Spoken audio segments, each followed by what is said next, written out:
Hi. All right, good morning functions, good afternoon functions.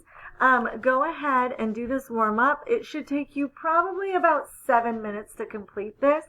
So go ahead and hit pause right here and complete this warm up. Okay, so you probably completed this and that's great. Sorry, I'm getting my pen ready to go.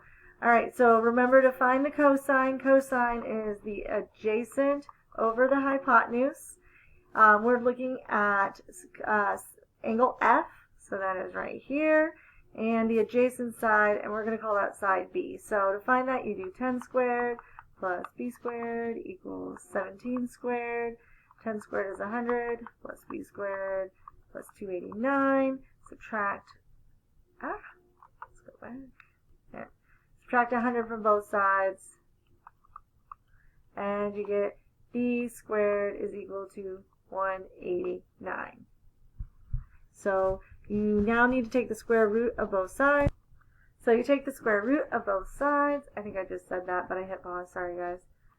So you get square root, and the square root of 189 is not a perfect square, so we need to simplify that.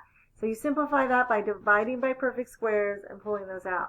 So the square root of 189 can actually be rewritten as the square root of 9 times the square root of 21, when we all know the square root of 9 is 3, times the square root of 21, and then that is final. So B equals 3 times the square root of 21. So now we have all three sides, and now we can find the cosine. So the adjacent side is the 3 times, so 3, all right, cosine of F is equal to 3 times the square root of 21 over the hypotenuse, which is 17, and that is our final answer. So if we are looking for cosecant of A, if the cosine of A is 5 over 13, then we have to draw that triangle. So that triangle is going to look something like this. So I'm just going to draw my line here. Bear with me. And we know that the hypotenuse, so let's make this, so this is C, right? Our 90-degree angle is always C. So let's make this angle A, and this one angle B. I knew the hypotenuse was 13, so I put it right there. And we're looking at cosine, which is adjacent. So the adjacent side of A is going to be right here, which is 5. So then again, we have to use the Pythagorean theorem. So we're going to do 5 squared plus B squared, or we'll do A squared because it's across from A. So 5 squared. All right, so we have A squared, and we have plus 5 squared, which is 25, is equal to 13 squared, which is 169. Subtract 25 from both sides, 25, and we get A squared is equal to, which is what? 144. Take the square root of both sides of that. Oops. Take the square root of both sides of that, and we get A is equal to 12. So if A is equal to 12, we can put that right there.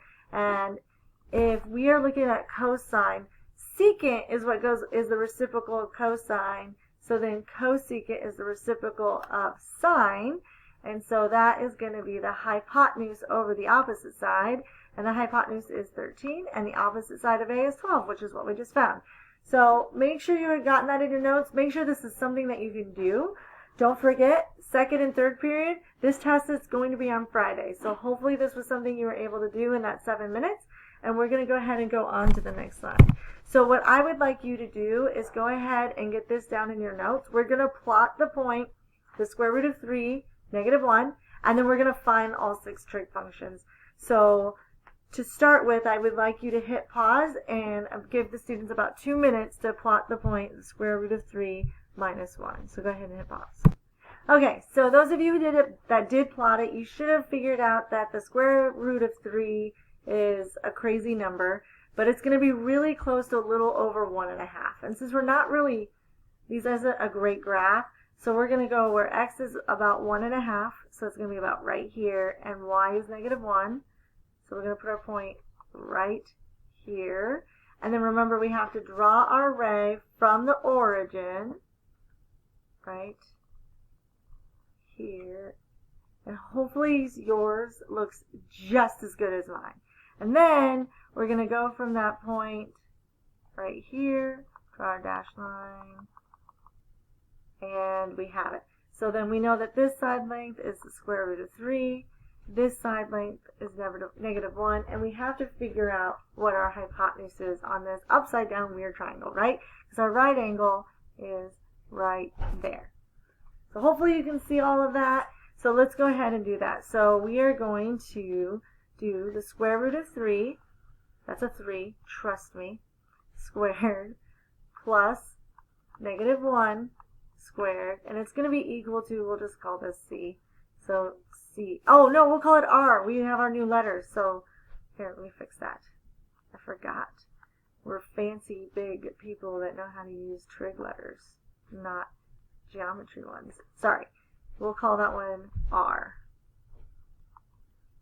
So right there.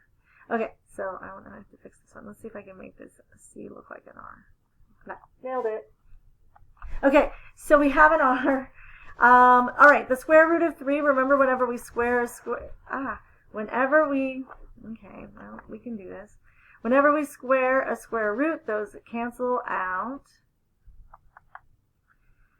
Oh, I'm so good at technology. All right, so we're left with 3, and negative 1 times negative 1 is a positive 1, so make sure you got that. And that's going to equal R, and we know what 3 plus 1 is. 3 plus 1 is 4, so 4. Oops. It should be squared. You guys should have caught me. I tell you all the time, when I make a mistake, you have to tell me. So anyway, R squared. So 4 is equal to R squared. If you take the square root of both sides of that, we get 2. So this side length right here is 2. So now we can actually find all 6 trig functions. So go ahead and hit pause, and I would like everyone to take the next 3 minutes and finish those 6 trig functions. Go ahead. Okay, so I went ahead and wrote down our new letters that we knew. I know we know SOHCAHTOA, because I say it all the time, and we all know that's my dog's name. Ooh, I'm at home. Oh, but my dog's not here. I boarded her. Anyway, so we can still use SOHCAHTOA to help us find it, but we want to really think about this. This is our Y value, this is our R value. So our Y value is actually given to us right here. So if we know our Y value, then we know that it's going to be negative 1 over our R, which was 2. So we have negative 1/2. So then our cosine is our X value, which is the square root of 3, over our R value, which is still 2. And then we're going to get our tangent, which is our Y value, which is negative 1, over our X value, which is the square root of 3. But remember, we cannot have a radical in the denominator. And because we can have a radical in the denominator, we're going to multiply the top and the bottom. Now remember, that's called rationalizing a denominator, and it's also simplifying. Some of us missed that on the test, like a lot of us. So let's make sure we remember that we need to rationalize the denominator. So then we end up with the negative square root of 3, because negative 1 times the square root of 3 is negative square root of 3, over the square root of 3 times the square root of 3 is just 3. All right, and then we have our cosecant, which is just going to be the reciprocal of our sine, which is going to be 2 over negative 1. But remember, we don't have a negative in the denominator, so we are just going to put a negative right there. And then we have our secant, which is going to be 2 over the square root of 3, but we can't have that. Square root of 3, square root of 3. We end up with 2 times the square root of 3 over 3. And then we have our x value, which is the square root of 3, over our y value, which is negative 1. But again, no negative in the denominator. Like I said, we can't have anything weird in the denominator. It has to be all normal, whole, fancy numbers. So hopefully that was something that you were able to do. This is a problem like in your homework. I think it's like number 3. So if you are given something like the square root of 3, I say the best thing to do is just type it in my calculator, figure out what that is. And I think the square root of 3 is like 1.7. Let's see, square root of 3. Yeah, 1.732, and it goes on for quite a bit. It's not like the square root of 2 where it's irrational, but it does go on for quite a bit. So I would just say, okay, well that's close to 2, and I would get really close to 2 like I did, and then draw the line and just put my number right there. I put square root of 3. So I knew it was there. I knew that was the side length that I was going to be using. So that's the way that I do it. If you have any questions, again, you can email me. You can send me a message on Google Classroom, or you can wait until Wednesday. Maybe write it in your notes what your question is, and when I come in on Wednesday, you can ask me. All right, so going on to the next slide. So I would like you to plot these angles, and then we're going to find a reference angle. So I think I talked a little bit about this on Friday. So a reference angle is, and I think the angle that I used was right here. I said if we draw this, and I have an angle right here, and I say that this angle right here is 120 degrees, well, I'll use a different color. Let me see. What I'm looking for is, I'll use blue. This angle. What would that make that angle? Well, that would be 60 degrees. So that would be the reference angle. So if I give you an angle of 120 degrees, the reference angle, the other side of it, would be the 60 degrees. So you find out how far that terminal side is from the x-axis, and then the reference angle is always a positive. So I would like you to go ahead and take probably about probably 5 or 6 minutes, maybe 8 minutes. Take 8 minutes and plot these four, and we will go over it together. So I'd like you to do that. So plot them, try to find the reference angle, but we'll go over that together. Okay, so hopefully you tried that. You may not have been able to do it. The reference angle should be something that's review, because this is what we tested over last week. Oh, I forgot to hit start. I rearranged my slides while you guys were working. Okay, so remember from last unit, this is our initial side right there. So our initial side is going to be right here. I'm going to start at the x-axis, and I'm going to go around. I'm going to start here, and it's a positive angle, so I'm going to go up, because everything is positive when you go up. So up. So this would be 90, 180, 270, we'll say about right here, and we'll draw our array. So then that would be about, so that's going to be, this whole thing is 310 degrees. Well, from here to here is 90 degrees, and 270, so from 270 to 360 is 90 degrees, right? So from here to here. So what is 310 to 360? So one way to find that would be to do 360, because that's where it's at. I'm using 360 because right here.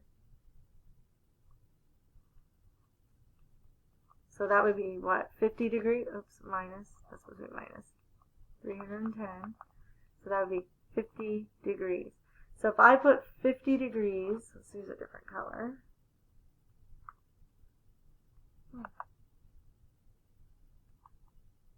I need to wrap this up because you guys. 50 degrees right here. That's what that would make that.